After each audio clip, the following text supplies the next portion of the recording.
आज का हमारा जो टॉपिक है वो होगा लीवर। ठीक है। लीवर के बारे में हम बिल्कुल डिटेल में डिस्कस करेंगे।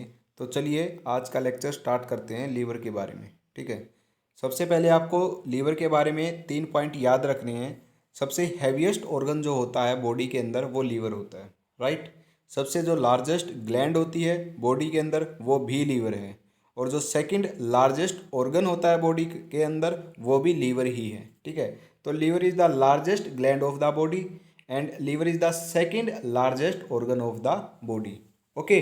और heaviest organ organ of the body ये भी लीवर होता है। ठीक है। अब अगर लीवर सेकंड लार्जेस्ट ऑर्गन है बॉडी के अंदर तो लार्जेस्ट सबसे पहले जो लार्जेस्ट ऑर्गन है बॉडी के अंदर वो क्या है? वो है स्किन। राइट। अब लोकेशन के बारे में हम डिस्कस कर लेते हैं कि लोकेशन कहाँ पे लीवर प्रेजेंट होता है हमारी बॉडी के अंदर। हमारी बॉडी में जो लीवर है वो जस्ट डायफ्रागम के नीचे प्रेजेंट होता है और राइट साइड प्रेजेंट होता है और एब्डोमिनल कैविटी के अंदर प्रेजेंट होता है। ठीक है। तो present below the diaphragm in the abdominal cavity on the right side. अभी मैं आपको डायग्राम दिखाऊंगा तो आपको क्लियर हो जाएगा कि ये कहाँ प्रेजेंट होता है। राइट। तो चलिए सबसे पहला ये डायग्राम है। मैं आपको दो डायग्राम आपको दिखाऊंगा। पहले वाला डायग्राम आपको बिल्कुल ध्यान से देखना है। ठीक है। पहले वाला डायग्राम आप देखिएगा। जो ये है ना, ये दिख रहा है आपको, this is the liver and this is the stomach, this is the pancreas and जो ये वाइट कलर में दिख रहा है इसको बोलते हैं गाल ब्लैडर। राइट। आपको ये चार स्ट्रक्चर आपको दिख रही होंगी। ठीक है। अब ध्यान से देखिएगा। जो ये पेंक्रियाज होता है इससे ये डक्ट जा रही है और ड्यूडेनम के अंदर ओपन हो रही है। ओके। और लीवर से दो डक्ट निकली। ठीक है। लीवर से फिर ये डक्ट निकली, फिर ये गाल ब्लैडर की डक्ट लीवर की डक्ट के साथ मिलके आगे को जाती है और पेंक्रियाटिक डक्ट के अंदर ओपन हो जाती है। ठीक है। जो पेंक्रियाज की डक्ट है उसके अंदर जाके ओपन हुई। अब ये जो दोनों डक्ट आपस में मिल गई। अब फिर ये पेंक्रियाटिक डक्ट ड्यूडेनम के अंदर क्या है, जाती है। मैं आपको अब एक बात बताता हूँ। पेंक्रियाज के अंदर से पेंक्रियाटिक जूस निकलता है और जो लीवर होता है उसके अंदर से बाइल जूस निकलता है। राइट। ये आपको याद रखना है। ठीक है। देखिए आपको दूसरा डायग्राम देखना है। दूसरा डायग्राम देखिए। दूसरा डायग्राम मैं आपको दिखाता हूँ। होता क्या है, जो लीवर होता है ना वो जस्ट डायफ्रागम के नीचे प्रेजेंट होता है, दिस इज द डायफ्रागम। और कहाँ प्रेजेंट होता है? राइट साइड प्रेजेंट होता है। और जो स्टमक होता है वो भी डायफ्रागम के नीचे प्रेजेंट होता है लेकिन स्टमक लेफ्ट साइड प्रेजेंट होता है और लीवर है वो राइट साइड प्रेजेंट होते हैं। अब लीवर को दो पोर्शन में डिवाइड किया गया है। पहला जो पोर्शन है उसको बताया गया हमने राइट हिपैटिक लोब और जो दूसरा पोर्शन है वो होता है लेफ्ट हिपैटिक लोब। देखिएगा पहले वाले डायग्राम के अंदर आपको बिल्कुल क्लियर दिख रहा होगा कि this is the largest lobe and this is the small lobe. Right. ये होती है राइट लोब और ये है लेफ्ट लोब। आपको इस डायग्राम के अंदर दिख रहा है ना, वैसे ही इस डायग्राम के अंदर भी मैंने आपको बताया है। ठीक है। तो ये है राइट हिपैटिक और ये है, सॉरी, ये राइट हिपैटिक है, ये लेफ्ट हिपैटिक है। ठीक है। अब मैं आपको बताता हूँ जो राइट हिपैटिक लोब है वो लेफ्ट हिपैटिक लोब के साथ जुड़ी हुई है। ठीक है। एक लिगामेंट के साथ जुड़ी हुई है, उसको बोलते हैं फेल्सीफॉर्म लिगामेंट। और इसी लिगामेंट के साथ जो पूरा का पूरा लीवर है, लीवर की जो दोनों लोब है वो डायफ्रागम के साथ अटैच है। ठीक है। तो जो ये लिगामेंट है यहाँ पे आपको इसका नाम याद रखना है। इस लिगामेंट का नाम है फेल्सीफॉर्म लिगामेंट। ओके। अब देखिएगा नेक्स्ट पॉइंट क्या है कि जो राइट हिपैटिक लोब है यानी कि जो ये लोब है ये फिर से दो लोब के अंदर डिवाइड है। ठीक है।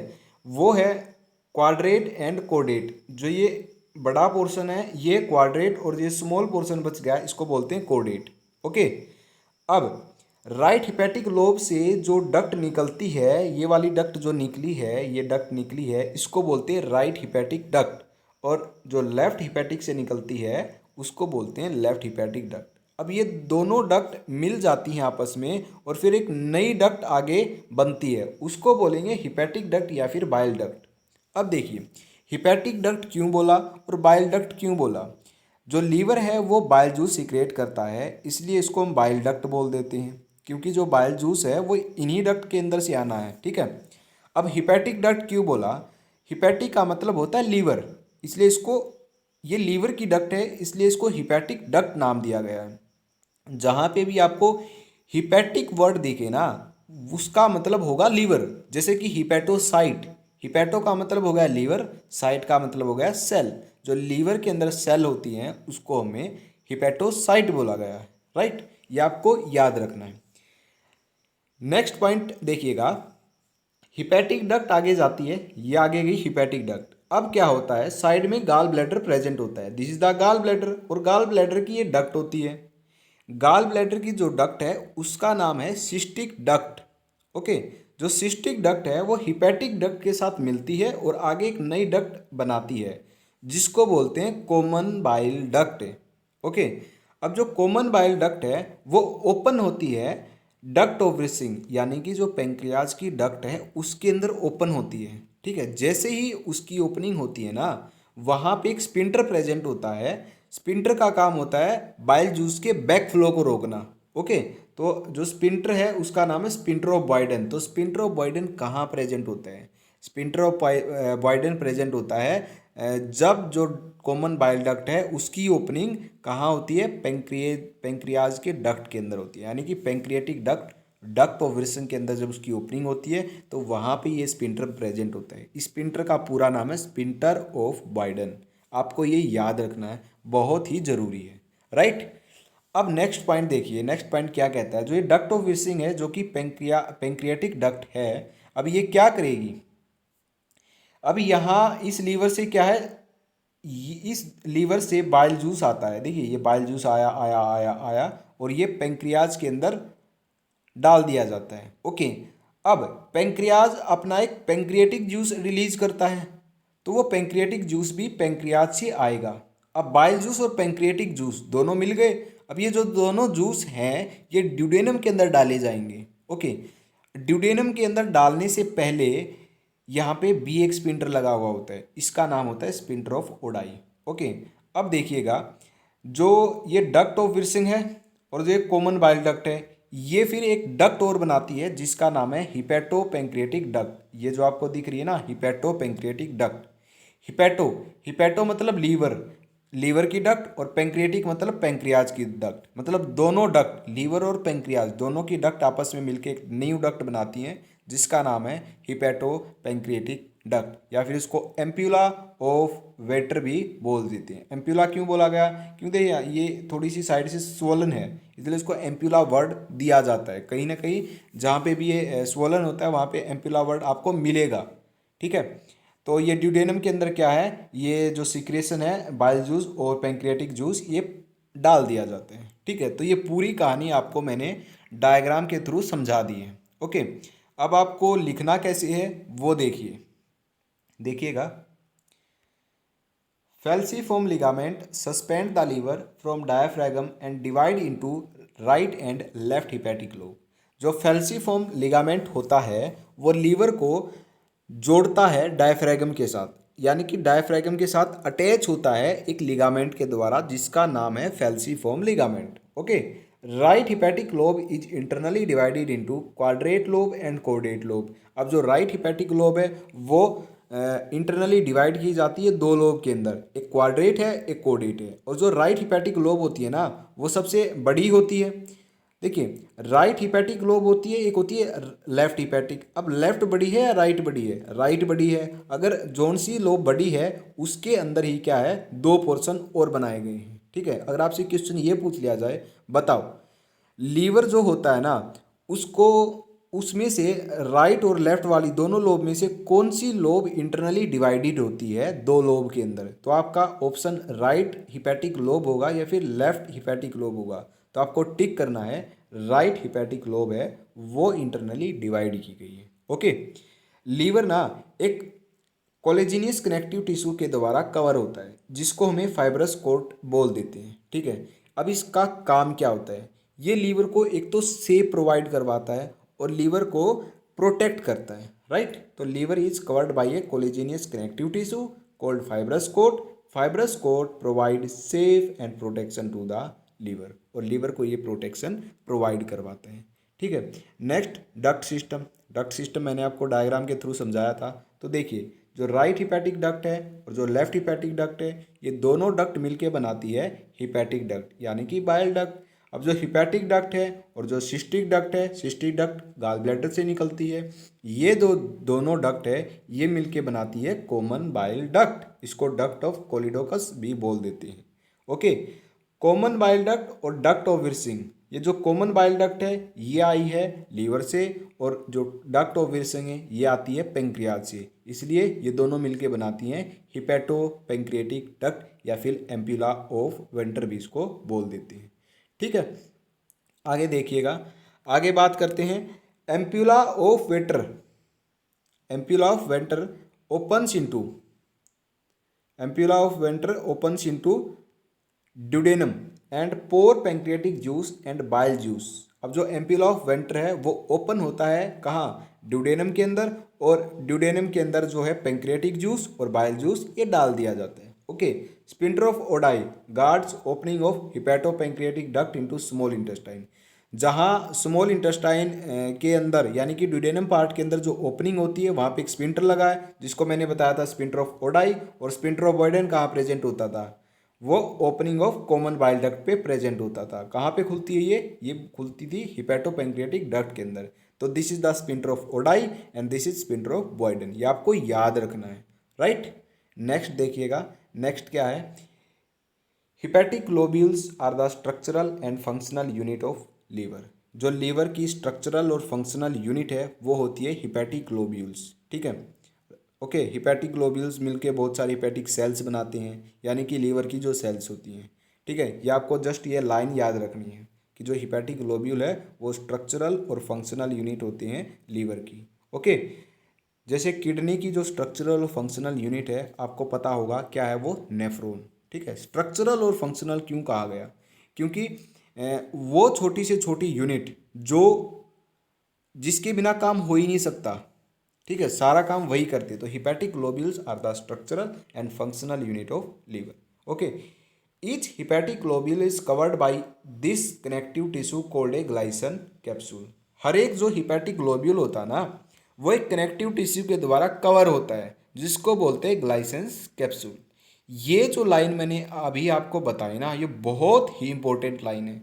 कई बच्चे क्या करते हैं, ये जो दोनों की दोनों स्टेटमेंट को नज़रअंदाज कर देते हैं और पूरा का पूरा चैप्टर याद कर लेते हैं, और जो क्वेश्चन पूछा जाता है वो इन्हीं से पूछा जाता है। ठीक है, फिर आपको यहाँ पे नंबर कट जाते हैं, क्योंकि हर एक छोटी से छोटी इन्फॉर्मेशन आपको याद रखनी है। ठीक है, अब मैं इन दोनों स्टेटमेंट से रिलेटेड एक क्वेश्चन पूछूंगा लास्ट में, एमसीक्यू, आपको वहाँ पे याद रखना है। ठीक है, कि each hepatic globule is covered by this thin connective tissue and called Glisson capsule. Okay, next देखिएगा, नेक्स्ट हम बाइल जूस के बारे में बात करते हैं। जो बाइल जूस है वो सीक्रेशन होता है लीवर का। ओके, लीवर जो है वो बाइल जूस सीक्रेट करता है। नॉर्मल वॉल्यूम कितना सीक्रेट करता है पर डे जो नॉर्मल वॉल्यूम होता है बाइल जूस का वो होता है 800 से 1000 ml। बाइल जूस की पीएच कितनी है, पीएच होती है 4.6 से 8.6। देखिएगा, सलाइवा हो गया, ठीक है, और गैस्ट्रिक ग्लैंड का जो सीक्रेशन है यानी कि जो HCl है वो हो गया, पेंक्रियाज से जो पेंक्रियाटिक जूस निकलता है वो हो गया, लीवर से जो बाइल जूस निकलता है वो हो गया। जितने भी ये जूस निकलते हैं या जो ये सीक्रेशन निकलते हैं इन सब का कोई ना कोई पीएच है, और ये आपको याद रखना है। ठीक है, तो पीएच जो बाइल जूस का होता है वो होता है 4.6 to 8.6। कंपोजिशन क्या क्या प्रेजेंट होता है इसके अंदर, मैं आपको बताता हूँ क्या क्या प्रेजेंट होता है। एक तो वाटर प्रेजेंट होगा, ठीक है, और क्या प्रेजेंट हो सकता है इसके अंदर, और बाइल सॉल्ट प्रेजेंट होते हैं, और बाइल पिगमेंट प्रेजेंट होते हैं। ठीक है, तो बाइल सॉल्ट प्रेजेंट होते हैं, वाटर प्रेजेंट होता है, बाइल पिगमेंट्स प्रेजेंट होते हैं। ओके, अब बाइल सॉल्ट के बारे में बात करते हैं। जो बाइल सॉल्ट है वो कौन कौन सी सॉल्ट प्रेजेंट है, दो टाइप के सॉल्ट प्रेजेंट होते हैं, दो तीन टाइप के होते हैं, sodium potassium salt of colic acid. देखिएगा, जो सबसे पहला बाइल सॉल्ट है वो होता है सोडियम ग्लाइकोलेट, और दूसरा है सोडियम टोरकोलेट और सोडियम बाइकार्बोनेट। ये तीन टाइप के सॉल्ट प्रेजेंट होते हैं। ठीक है, अब जो सोडियम ग्लाइकोलेट है वो सोडियम और ग्लाइसिन और कोलिक एसिड से मिलके बना है, और सोडियम टोरकोलेट सोडियम लोरिन और कोलिक एसिड से मिलके बना है। देखिए, मैं आपको एक फैक्ट बताता हूँ, एक इम्पोर्टेंट पॉइंट बताता हूँ। बाइल जूस की जो कंपोजिशन वो क्या क्या है, वाटर प्रेजेंट होता है, ओके, बाइल पिगमेंट प्रेजेंट होता है, राइट। और तीसरी जो चीज़ है वो होता है बाइल सोल्ट प्रेजेंट होता है, ठीक है। प्रेजेंट कंपोजिशन तो इसकी और भी होती है, कोलेस्ट्रॉल भी प्रेजेंट होता है, फॉस्फोलिपिड भी प्रेजेंट होता है, ठीक है। अब सोचने वाली बात यह है, क्या वाटर डाइजेशन में हेल्प करेगा? नहीं करेगा। क्या बाइल पिगमेंट हेल्प करेंगे? वो अभी तक हमने नहीं पढ़ा है, लेकिन बाइल पिगमेंट भी डाइजेशन के अंदर नहीं करते हैं। कोलेस्ट्रॉल क्या डाइजेशन के अंदर हेल्प करेगा? वो भी नहीं करेगा। फॉस्फोलिपिड भी इसकी कंपोजिशन है, क्या वो डाइजेशन के अंदर रोल प्ले करता है? वो भी नहीं करेगा। तो जितनी भी कंपोजिशन मैंने बताई उनमें से जो बाइल सोल्ट होता है ना, वो डाइजेशन में हेल्प करता है, ठीक है। अब जो बाइल जूस का काम होता है, उसका काम होता है फैट का ब्रेक डाउन, यानी कि इमल्सिफिकेशन। तो इमल्सिफिकेशन इसका काम होता है बाइल जूस का, ओके। जो बाइल जूस का काम है वो इमल्सिफिकेशन करता है, और बाइल जूस के अंदर वाटर प्रेजेंट है, बाइल सोल्ट प्रेजेंट है, बाइल पिगमेंट प्रेजेंट है, कोलेस्ट्रॉल प्रेजेंट है, फॉस्फोलिपिड प्रेजेंट है। ये जो पांचों की पांचों कंपोजिशन मैंने बताई, इनमें से जो सोडियम साल्ट है ना, वो डाइजेशन में रोल प्ले करता है, ठीक है। अगर आपसे एमसीक्यू के अंदर पूछा जाएगा तो आपको टिक करना है कि bile salt plays an important role in digestion. Bile salt अगर नहीं होगा तो डाइजेशन हो ही नहीं सकता फैट का, ठीक है। जो इमल्सिफिकेशन होता है यानी कि डाइजेशन ऑफ फैट, वो कौन प्ले करता है? बाइल सोल्ट करता है, राइट। ये आपको याद रखना है। नेक्स्ट देखिए bile pigment, very very very important. क्यों इंपॉर्टेंट है वो मैं आपको लास्ट में बताता हूँ। ये जो अभी मैं आपको बताने जा रहा हूँ ना, ये आप बड़े ध्यान से देख लीजिए। लास्ट में आपको 3 एमसीक्यू मैं बताऊंगा और उनके आंसर भी मैं आपको बताऊंगा, तो देखना किस तरह के वो एमसीक्यू हैं। पहले तो आप देखिए बाइल पिगमेंट क्या होता है। बाइल पिगमेंट दो टाइप के होते हैं, एक होता है बाइलीरुबिन, एक होता है बाइलीविरिडीन। अब कहाँ से आते हैं बाइल पिगमेंट? लीवर क्या करता है, जो हीमोग्लोबिन होता है ना, उसको ब्रेक करता है। हीमोग्लोबिन के ब्रेकडाउन से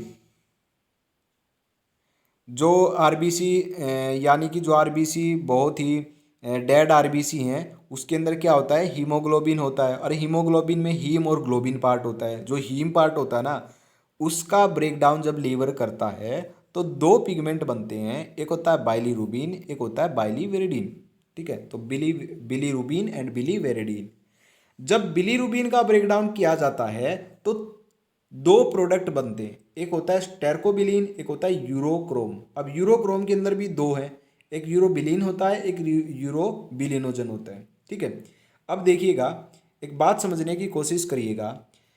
जो बाइल पिगमेंट होते हैं ना, वो रिस्पॉन्सिबल होते हैं किसके लिए? हमारा जो यूरिन का कलर है वो येलो होता है, ठीक है। और जो फिशीज का कलर है वो भी येलो होता है। फिशीज मतलब एक्सक्रेटरी वेस्ट, उसका कलर भी येलो होता है। अब जो येलो कलर फिशीज का होता है वो किसी वजह से होता है। वो किसकी वजह से होता है? वो होता है स्टेरकोबिलिन की वजह से। अब ये स्टेरकोबिलिन कब बनता है? ये बनता है बिलीरुबिन के ब्रेकडाउन से, राइट। अब जो यूरोक्रोम है यानी कि यूरोबिलिन और यूरोबिलिनोजन है, इनकी वजह से यूरिन का कलर येलो होता है। अगर ये दोनों के दोनों ना हो ना, तो हमारा जो कलर है यूरिन का वो येलो नहीं होगा, राइट। ये आपको याद रखना है कि किसकी वजह से कलर येलो होता है, फीसिज का या फिर यूरिन का, राइट। नेक्स्ट पॉइंट देखिएगा, फंक्शन ऑफ बाइल जूस।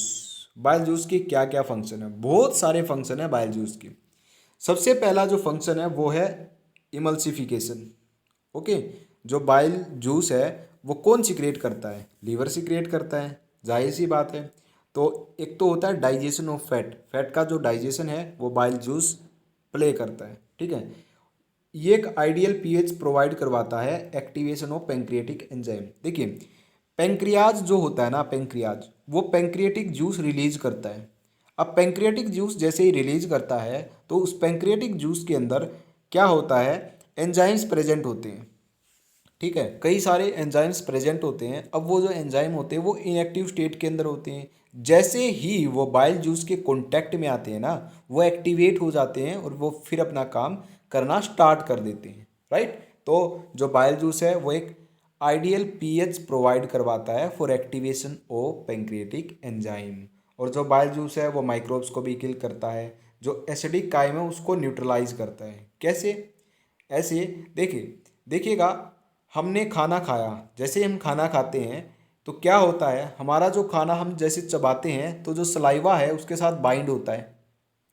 अब सलाइवा के अंदर होता है सलेवरी अमाइलेज, ठीक है। अब जैसे ही वो बाइंड हो जाता है खाना हमारा सलाइवा के साथ, उसको हम निगल लेते हैं।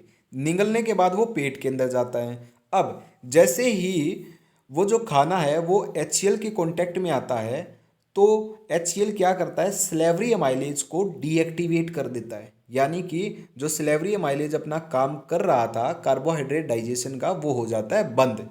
ओके। अब जो HCl होता है उसके अंदर जो भी एंजाइम प्रेजेंट होते हैं वो फिर फूड को फर्दर डाइजेस्ट करते हैं। अब जैसे ही वो डाइजेस्ट करते हैं, जितना उनको काम करना था उन्होंने कर लिया। अब वो उस फूड को इंटेस्टाइन के अंदर भेजते हैं, यानी कि ड्यूडेनम के अंदर भेजते हैं। जैसे ही ड्यूडेनम के अंदर आता है, अब देखिएगा स्टमक के अंदर जो फूड था वो डाइजेस्ट हो गया। अब उसके साथ HCl लगा हुआ है। अब जो HCl है वो क्या है, एसिडिक इन नेचर है। जैसे ही वो इंटेस्टाइन के अंदर आता है तो क्या है, उस फूड के अंदर HCl है, यानी कि वो एसिडिक है। तो जैसे ही वो आता है तो बाइल जूस के कॉन्टेक्ट में आने से वो जो एसिडिक नेचर है वो न्यूट्रलाइज हो जाता है। राइट, वो क्या हो जाता है, न्यूट्रलाइज हो जाता है पूरा का पूरा। तो बाइल जूस का एक काम ये भी था। नेक्स्ट पॉइंट क्या है, liver help in detoxification mechanism. तो डिटॉक्सिफिकेशन मैकेनिज्म में भी ये हेल्प करता है। जो यूरिया साइकिल होता है वो भी लीवर के अंदर होता है, तो liver performs urea cycle. Next point देखिए क्या फंक्शन है लीवर का। Liver store glycogen, fat soluble vitamin and vitamin B12, इनको क्या करता है, ये स्टोर करता है। Okay. Liver help in activation of vitamin D. Vitamin D जो एक नेचुरल विटामिन है, वो विटामिन डी के एक्टिवेशन में हेल्प करता है। ठीक है, तो लीवर के बिना विटामिन डी की सिंथेसिस नहीं हो सकती है। तो vitamin D play an important role in the synthesis of vitamin D. ठीक है। Liver produce an anticoagulant heparin. जो हिपेरिन है वो एक एंटीकोगुलेंट होता है, यानी कि थक्का नहीं जमने देता है हमारे खून के अंदर। ठीक है, तो जो लीवर है वो हिपेरिन प्रोड्यूस करता है। अब हिपेरिन का काम क्या है, ब्लड क्लोटिंग को रोकना। तो यही बाइल जूस का फंक्शन हो गया। तो liver produce an anticoagulant heparin which prevent blood clotting inside the vessels. Okay. अब जो ये फंक्शन मैं बता रहा हूँ ना, ये बाइल जूस और लीवर दोनों के हैं। बाइल जूस का अलग से काम है। जैसे बाइल जूस का क्या काम था, बाइल जूस का क्या काम था, बाइल जूस का बताया कि माइक्रोब्स को भाई किल कर देगा, आइडियल पीएच प्रोवाइड करवाएगा, इमल्सिफिकेशन में हेल्प करेगा, एसिडिक काइम को न्यूट्रलाइज करेगा। और जो लीवर का काम था वो क्या है, वो है यूरिया साइकिल है, इन विटामिन को स्टोर करता है, डिटॉक्सिफिकेशन मैकेनिज्म है। तो एक कंबाइन बता रहा हूँ मैं। ठीक है, तो आप हेडिंग फंक्शन ऑफ लीवर भी लिख सकते हो बाइल जूस के अलावा। ठीक है। मैंने बता दिया था कि ये हिपेरिन प्रोड्यूस करता है तो क्लोटिंग में हेल्प करता है। तो liver also produce protein, prothrombin and fibrinogen. आपको पता होगा ये भी क्या है, क्लोटिंग फैक्टर होते हैं। तो ये भी क्लोटिंग के अंदर क्या है, मदद करते हैं। राइट। नेक्स्ट पॉइंट देखिएगा, liver act as an erythropoietic organ. Erythropoietic organ कौन से होते हैं, एर्थ्रोपोइटिक ऑर्गन होते हैं जो आरबीसी का निर्माण करते हैं, मतलब कि फॉर्मेशन ऑफ आरबीसी जहाँ पे होती है वो होते हैं एर्थ्रोपोइटिक ऑर्गन। ठीक है, ये होते हैं एम्ब्रियो के अंदर। ठीक है, जब बेबी यूट्रस के अंदर होता है ना, जब उसका डेवलपमेंट हो रहा होता है, तब जो आरबीसी का फॉर्मेशन किया जाता है ना उस बेबी के अंदर, वो लीवर करता है। तो liver act as an erythropoietic organ in embryo. Right. Liver also act as haemolytic organ, यानी कि जो आरबीसी टीयर हो गई, वियर हो गई, खराब हो गई है ना, फट गई, जो वो जो ओल्ड आरबीसी हैं वो ब्रेक होके क्या है, ब्रेक हो जाती हैं। तो लीवर हीमोलाइटिक ऑर्गन की तरह भी काम करता है, यानी कि जो आरबीसी का कोई काम नहीं है उनको ब्रेक डाउन कर देता है। ठीक है। Kupffer cells of liver, liver के अंदर ना कूफर सेल प्रेजेंट होती है, उनका काम होता है फेगोसाइटोसिस, यानी कि जो डेड सेल्स होते हैं या बैक्टीरिया होता है उनको खाती हैं। तो Kupffer cells of liver sinusoid act as phagocytes which eat up the dead cells and bacteria. तो ये जो 13 काम बताए हैं ये होते हैं function of liver and bile juice. Right. I hope आपको ये सब के सब समझ में आ गए होंगे। एक और पॉइंट मैं आपको बताता हूँ, लीवर का जो काम है वो होता है विटामिन ए की सिंथेसिस। जो विटामिन ए होता है उसकी सिंथेसिस, विटामिन ए की सिंथेसिस लीवर करता है। अगर आपसे पूछ लिया जाए बताओ कौन से विटामिन की सिंथेसिस लीवर करता है, अगर मैं आपको ऑप्शन दूं vitamin A, vitamin B, vitamin K या विटामिन बी 12, तो आपका ऑप्शन होना चाहिए विटामिन ए की सिंथेसिस करता है, राइट। तो ये आपको याद रखना है, एक्स्ट्रा पॉइंट मैंने आपको बताया। अब आप एक बढ़िया सा नोट देखिएगा, बाइल जूस जो होता है ना उसके अंदर कोई भी एंजाइम प्रेजेंट नहीं होता है, फिर भी वो डाइजेशन में हेल्प करता है, ठीक है। तो bile juice does not contain any enzyme, bile juice is partly a digestive juice and partly an excretory product. Excretory product भी है और क्या है, पार्सली डाइजेस्टिव जूस है। डाइजेशन के बारे में मैंने आपको बताया कि फैट के डाइजेशन में हेल्प करता है। अब एक्सक्रेटरी प्रोडक्ट कैसे हैं, जो आरबीसी है वो ब्रेक डाउन होती है। अब ब्रेक डाउन होती है तो उसके अंदर हीमोग्लोबिन है, जो हीम पार्ट है उसको ब्रेक किया जाता है। बाइलुरबिन होता है, बाइलिविरिडीन होता है। जो अब ये पिगमेंट हो गए ये फिर आगे एक्सक्रिएट आउट भी कर दिए जाते हैं यूरिन के द्वारा और फीसिस के द्वारा। तो ये एक्सक्रेटरी पार्शियली डाइजेशन में हेल्प करता है, पार्शियली एक्सक्रिएशन में हेल्प करता है। ये होता है बाइल जूस का काम, ठीक है। तो एक तो बाइल जूस, एक पैंक्रियाटिक जूस, एक सलाइवा, इनमें से बताओ किसके अंदर एंजाइम प्रेजेंट नहीं होता है। तो आपका ऑप्शन होना चाहिए बाइल जूस। तो bile juice does not contain any enzyme, right. तो ये हमारा जो लेक्चर है ये हो गया ख़त्म।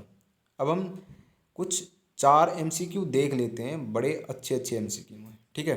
देखिएगा, yellow colour of faeces is due to, पहला एमसीक्यू ये। सेकंड एमसीक्यू देखिए, yellow yellow colour of faeces is due to, ये भी सेम है, yellow colour of faeces is due to. अब देखिएगा 3 एमसीक्यू मैंने आपको बताए, ये आपको दिखाए, जो क्वेश्चन है वो तीनों में सेम है कि जो फिशेज का कलर है वो येलो होता है, वो किस कारण से होता है, ठीक है। जो ये ऑप्शन है हर क्वेश्चन के अंदर ऑप्शन अलग अलग है। अब मैंने ये जो तीनों क्वेश्चन बनाए हैं ये आपको ये दिखाने के लिए बनाए हैं कि आपको अगर एक इन्फॉर्मेशन पता है ना तो उसके बेस पर जो एग्जामिनर है वो आपको कैसे कंफ्यूज कर सकता है, राइट। तो आप देखते जाइएगा, yellow colour of faeces is due to, सबसे पहला ऑप्शन बाइल सिक्रेशन। क्या बाइल सिक्रेशन की वजह से जो फिशेज का कलर है वो येलो होता है? बाइल जूस का काम क्या होता है बताइए, बाइल जूस का काम क्या होता है? फैट का डाइजेशन। तो ये नहीं होगा। Green colour of bile juice, मतलब बाइल जूस का कलर ग्रीन है तो उसकी वजह से होगा, ये भी नहीं होगा। तो राइट है, ये भी रोंग है, सॉरी रोंग है दोनों के दोनों। Next, excessive diet of turmeric acid, turmeric, इसका कहने का मतलब है जो हल्दी है अगर वो आप ज़्यादा खाने लगो डाइट के अंदर, खाने के अंदर अगर ज़्यादा हल्दी खाने लग लग जाओ तो क्या फिशेज का कलर येलो होगा इसकी वजह से? तो ये भी गलत है भाई, ये स्टेटमेंट भी गलत है। फिर आता है degradation product of haemoglobin, haemoglobin के डिग्रेडेशन से होता है, ये राइट है। क्यों राइट है देखिएगा, हीमोग्लोबिन का ब्रेकडाउन किया जाता है हीम प्लस ग्लोबिन के अंदर, उसके बाद जो हीम होता है ना उसका ब्रेकडाउन किया जाता है बाइलिरुबिन एंड बाइलिविरिडीन के अंदर, यानी कि बाइल पिगमेंट के अंदर। और बाइल पिगमेंट की वजह से येलो कलर होता है फिशेज का, इसलिए C is the right option. Is that clear? Next देखिएगा question number 2, yellow colour of faeces is due to, option देखिएगा bilirubin, biliverdin, urobilin and urobilinogen. बताइए इनमें से कौन सा ऑप्शन सही होगा? बिलीरुबिन है या बिलीविरिडीन है बताइए, और यूरोबिलिन है या फिर यूरोबिलिनोजन है? फिशेज का कलर किसकी वजह से होता है? तो देख लेते हैं क्या होता है। जैसे ही हीम ब्रेक किया जाता है तो 2 चीज़ें बनती हैं, एक तो बनता है बिलीरुबिन, एक बनता है बिलीविरिडीन। अब बिलीविरिडीन आगे ब्रेक डाउन नहीं होता है, लेकिन जो बिलीरुबिन है वो आगे ब्रेक होता है, ठीक है। बिलीरुबिन आगे जो ब्रेक होता है वो 3 चीज़ें बनाता है, एक तो बनाता है यूरोबिलिनोबिलिन, एक बनाता है यूरोबिलिनोजन। ये जो दोनों हैं ये रिस्पॉन्सिबल होते हैं येलो कलर ऑफ यूरिन। तो ये तो गलत हो गए, ठीक है। अब जो बाइलिविरिडीन है वो ब्रेक नहीं होता है, तो ये भी होगा गलत और ऑप्शन ए सही। क्यों? क्योंकि देखिए जैसे ही हीमोग्लोबिन ब्रेक होता है तो हीम बनता है, हीम के ब्रेक होने से बिलीरुबिन बिलीविरिडीन बनता है। फिर क्या है, जो बिलीरुबिन है वो ब्रेक होता है, वो तीन बनाता है, एक बनाता है यूरोबिलिन, एक यूरोबिलिनोजोन, एक बनाता है स्टेरकोबिलिन। ठीक है, जो स्टेरकोबिलिन है वो रिस्पॉन्सिबल होता है येलो कलर की वजह से।